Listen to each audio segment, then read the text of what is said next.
hope February is not too late to talk about knitting goals for the year.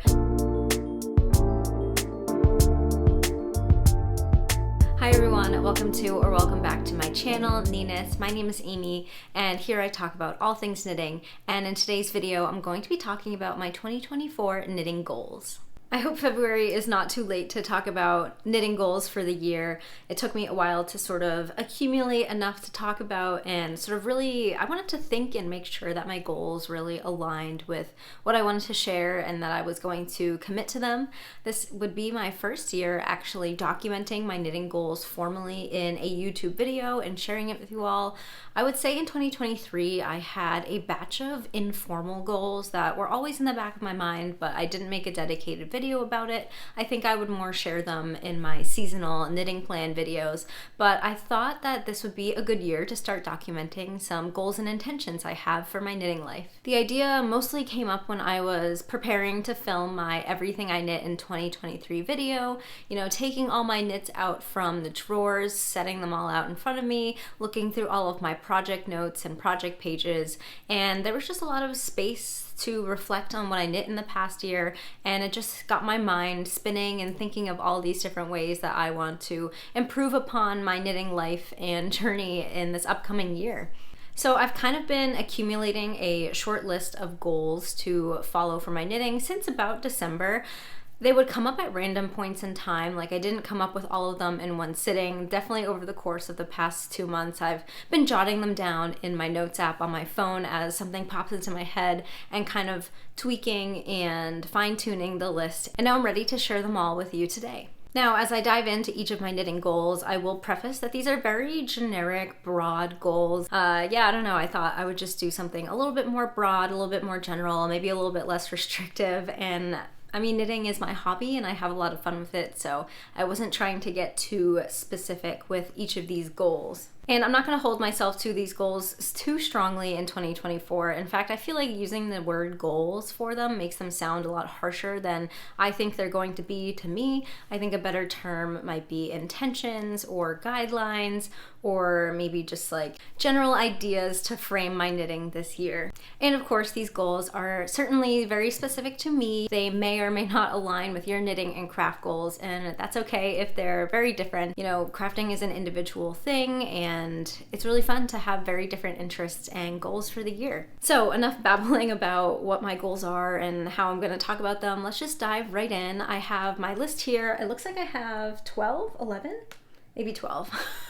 They're in no particular order. They're not numbered in any specific way, but I will start with a very general goal of mine, and that is to knit what I love this year. And it's not a new goal. I've been doing that since I started knitting, and I just want to make sure that everything that I have on my needles is something that I love. Every yarn that I work with is something that I love, and I don't want to restrict myself into a project or using a yarn that I don't like just because, I already started it. I feel like I have an aversion to frogging projects midway. I always feel very committed once I cast on that I need to continue that project, but I want to give myself the freedom this year to sort of break away from that restriction and ensure that I'm loving everything that I'm working on, whether that be with casting on or if I need to frog something, maybe destash some yarn and then move on. My second goal this year is to encourage myself to have more spontaneous cast-ons.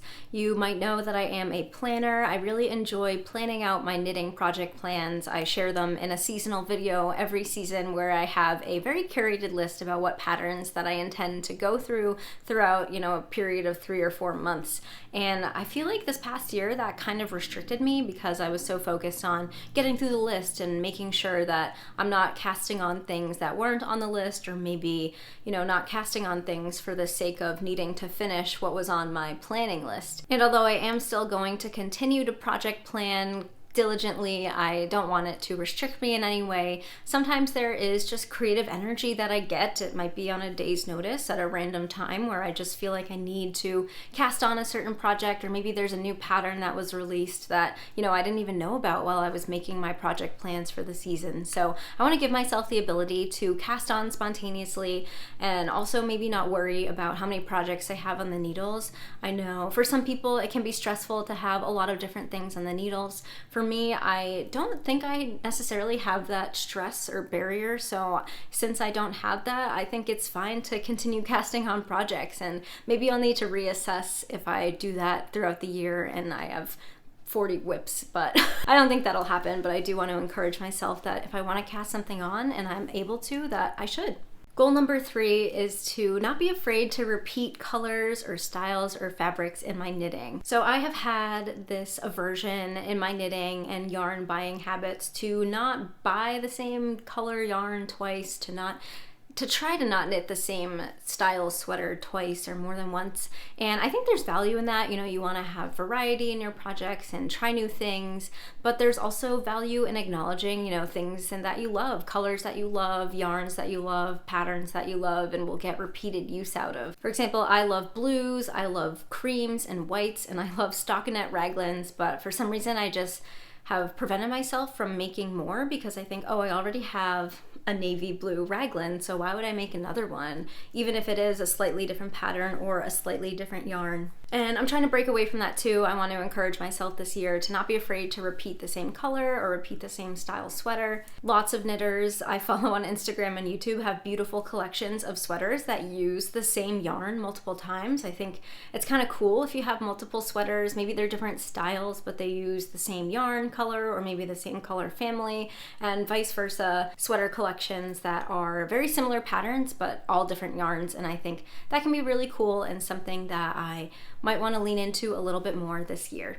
My next goal relates to me being a knitting content creator, which to this day I'm still I laugh at myself that I have become a content creator. If you asked me a year ago if I ever saw myself as a content creator, I would have said no and laughed. And I think it's really fun. It's something that I've been growing to love, and it's definitely a learning curve. Like, filming and editing and creating a space for filming is not that simple, and it's something that I've learned a lot through filming videos once a week, and I want to continue to improve upon to improve the experience for my viewers, for you all. And often when I edit my YouTube videos, I can't help but think, wow, my filming background, there's so much beige.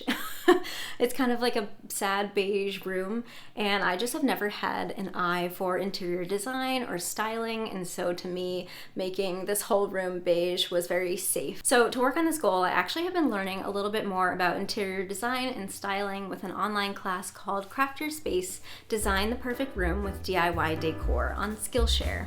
You've probably heard of Skillshare, but if you haven't, Skillshare is the largest online learning community for creatives with thousands of classes led by industry pros in a huge variety of different categories like film, design, crafting, and so much more. So in the Craft Your Space learning path that I'm taking, I've been learning about what my own personal style is and how to apply it to styling my space with a cohesive color palette, curated decor pieces, specifically houseplants. There's a whole course about houseplants and how to keep them alive, which I have proven to not be good at, and also how to crochet a really cute cozy for those houseplants. So you can also invest in yourself and your creative goals this year by starting a learning path on Skillshare. If you're interested, you can head to the description box to join today. The first 500 people to use my link will get a 1-month free trial of Skillshare, and I do want to thank Skillshare for sponsoring today's video.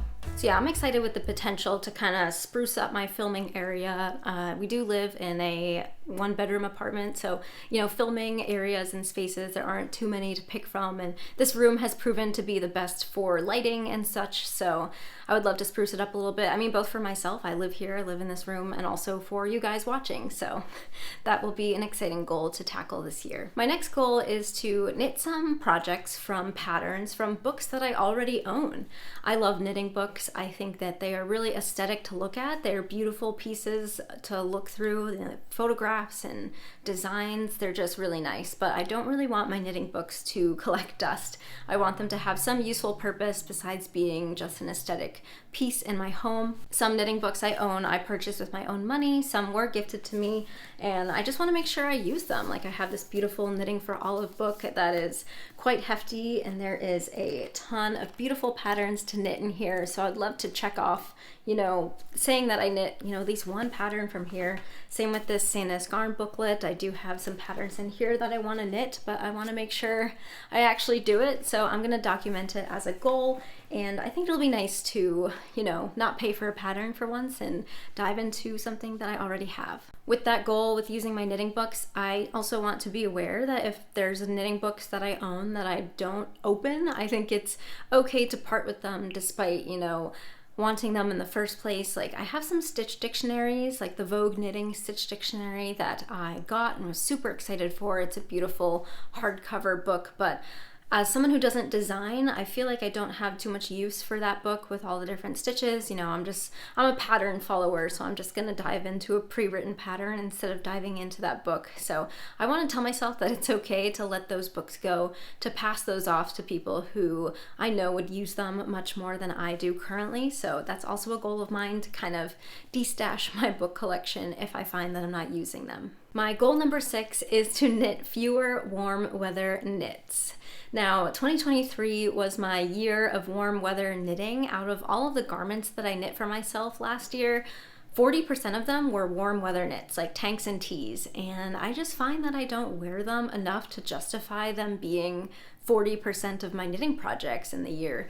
I find much more use out of my woolly sweaters, and this past winter I've been rotating through my sweaters so quickly, and I'm like, man, I wish I had more. Meanwhile, all of my knit tank tops are kind of sitting in the corner collecting dust, and I do wear them in the summer, but I also find myself just wearing more commercial tank tops and t-shirts in the warmer months. That's just my personal preference. I just find, you know, an easy cotton tank from the mall a little bit easier to wear for me rather than my very like nice hand knit tank that I don't really want to get sweaty in. So I'm gonna try to hold myself to that this year. I kind of told myself that last year as an informal goal. It didn't really work out, so maybe by filming this here today, I will hold myself to it more. In addition with that, I also just don't love knitting with warm weather fibers as much as I love knitting with winter and fall weather fibers. So, you know, it goes hand in hand. You know, I don't really use the finished pieces as much as I want to, and I don't really love making them as much as I like making other things, so I want to be sure to prioritize winter knits this year. I think it'll be kind of interesting as we do get into the summer months. As someone who does create knitting content tends to be very seasonal. So I'm hoping my projects will still be relevant to you all in the spring and summer. And even if they aren't, you know, that's okay with me. And that goes back to my overarching goal number 1, to just knit what I love, not feel pressured to do anything because of outside influences. So those will be some interesting plans for the spring and summer, and I can't wait to get into them. Also, I did say fewer. I didn't say 0. So I think I have a couple warm weather knits in my project plans for later on in the year, but definitely going to keep it limited. All right, moving on to the next goal. So I do want to gift knit throughout the entire year instead of saving it all for the month of December. And I know exactly when I wrote down this goal. It was when I was in the middle of gift knitting so many different things in December, and I was upset with myself because I didn't enjoy it as much as I wanted to. Now, I do love gift knitting and I love giving knits, so I don't want to stop gift knitting. That's just something that I don't think is the right path for me with this like problem that I created for myself last year. I think the better solution is to just gift knit throughout the year. And I also think gift knitting throughout the year doesn't have to have like a name or like a recipient to it. I really like the idea of having like a gift pile or like a giftable pile. Like, let's just say I have the yarn in my stash to knit a beanie and I really want to work with the yarn. I'll just make a beanie and I won't intend it to be for me. I'll just put it aside in maybe a little basket, and you know, if there's ever like a last minute birthday dinner that I need to go to and I don't have a gift, you know, a beanie is a great gift to give. I could be really diligent and plan ahead my Christmas gifts now so I know how to knit them throughout the year. I'm not sure if I'll do that just yet, but that definitely is an option. My next goal is to make some scrappy projects. If you've been following me for a while, you might have noticed that I am not a scrappy knitter. I really rarely make projects out of scraps, and it's not because I don't have scraps. I have plenty of scraps. In fact, I keep them all in this little basket. I mean, I do have some full skeins up here, but everything down below, we have mostly sock yarn scraps, but there's like a good variety of yarns in here. And I've been collecting these scraps over time because I wanted to have like a good color variety to pick from and then do a big long scrappy project when I was ready to, and I think I am ready to with all of these scrap yarns. So I want to be able to use up these scraps. I don't want them to collect dust. You know, same thing with my knitting books. No dusty knitting this year. So I do have a few ideas. Laura Penrose has come out with a couple great, you know, stash busting scrappy projects this year, like the Sweet Shop blanket. I feel like I would love that blanket. I really like how it uses two colors, or like it has, her sample has that white that goes throughout the whole blanket. It's not just all scraps. And those tend to be the aesthetics with scrappy projects that I gravitate towards, you know, things that have a sashing color, like a big cream color that sort of washes over everything and breaks up the usually large collection of different colors that can be in one scrappy project. So I could really see myself casting that on. That would be a great way to use up all this yarn really quickly. Same with her Stella quilt cushion pillow. I would love to make that pillowcase, although it doesn't use as many scraps as the blanket. That would be a great way to make a really cute kind of curated pillow. And maybe I can replace the store-bought pillow that I have in the background of my videos with an actual hand knit pillow. My 9th goal this year is a fun one, and it is in regards to color analysis. I really want to get a professional color analysis this year, and I am documenting it so I can be sure to do it. So I've been talking about, you know, my seasonal color palette for quite a bit now and how it drives my yarn color purchases and what I knit for myself to wear, and I've really been enjoying that topic. I think it's really fascinating about the different colors that, you know, balance and promote your complexion in a good way. And I call myself a winter. I know I like jewel tones, and all of that was kind of self-assessed. And there's like online tools that you can use to help you out, but we all know that, you know, online photo analyzers and generators are never as good as an actual trained professional. I am not as good as a trained professional, so I would love to go to an in-person color analysis with a professional. Not only do I think it would be just like a really fun experience, but you know, I want to make sure that I'm right with my colors. What if I'm wrong? That would be kind of funny if I go to the professional and they're like, you're definitely in autumn. But that's just something I really want to do. And the only barrier that has been preventing me from doing that is the financial barrier. It definitely is an investment. I have been looking up some different color analysts in my area, and the average price for like a 90-minute or 2-hour session ranges from $350 to $400. Now, I do think it's a worthwhile investment, and this is something that I probably would only need to do once, so I think it's worth the cost. It's something that I will need to financially plan for, but I'm hoping that I can do that this year and would be really excited to share the results with you all. That being said, I do have a couple potential people that I have looked up online that I could go to in the Boston area where I live, but if for some reason any of you have personal recommendations for a color analyst in the Boston area, let me know in the comments. I'm curious if any of you have done it. I am looking for in person. I don't really have a desire to do it virtually. I do know that many people do virtual consultations, but I am looking for something in person, which will be really fun. My 10th goal for this year is to learn my magic numbers, which is sort of a phrase I've heard in the knitting world in regards to how your garments fit and how you knit them to fit you the best based on what you like to wear. And those magic numbers are things like your favorite amount of positive ease or negative ease, your favorite sleeve length in like inches, your favorite body length in inches.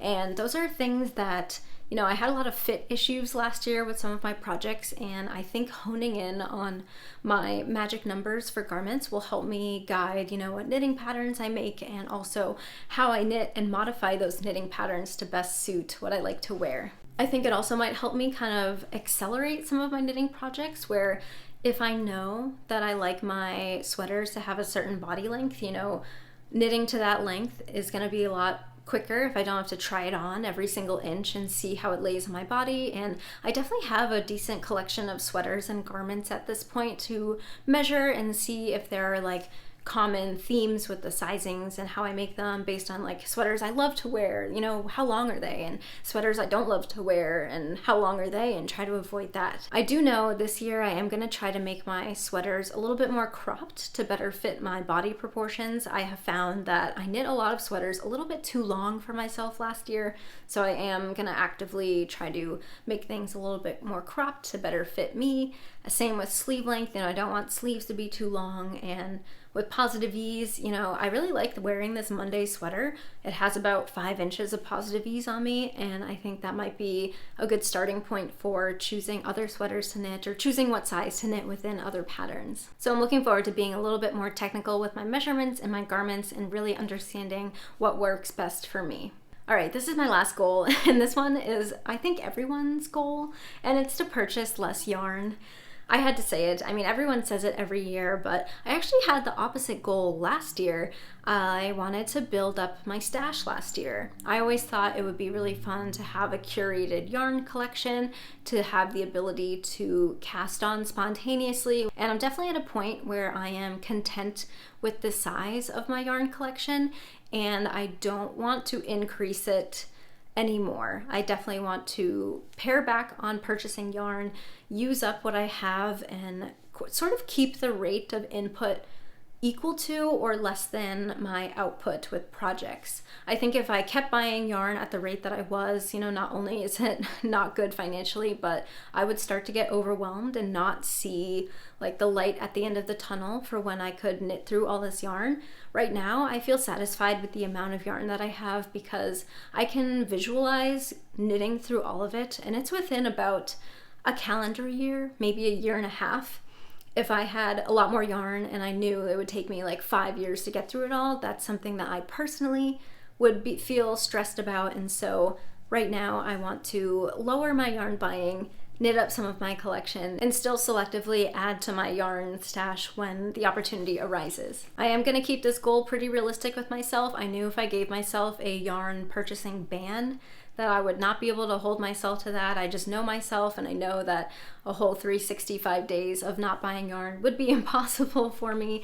So I'm just trying to increase my, you know, discipline and my self-control and say that I'm going to purchase less, but not say zero, because I don't want to lead myself to feel like defeated when I don't follow that goal. And that was the last goal that I had to share with you all. I had a lot of fun going through all of this, thinking out my ideas for the year. I'm excited to have all of these goals and intentions sort of frame my knitting life for the next year, and I'm curious to see how they turn out when we come back to this next year. I would love to continue this every year, sort of reflect on last year's goals and talk about new goals for the year. I'm wondering if you guys have any goals for your knitting life. If you do, let me know in the comments. Do we have any matching goals? I'd love to hear that. And as always, thank you so much for joining. If you don't subscribe to my channel and like what you saw today, I'd love for you to hit the subscribe button, and I hope to see you in the next video. Bye.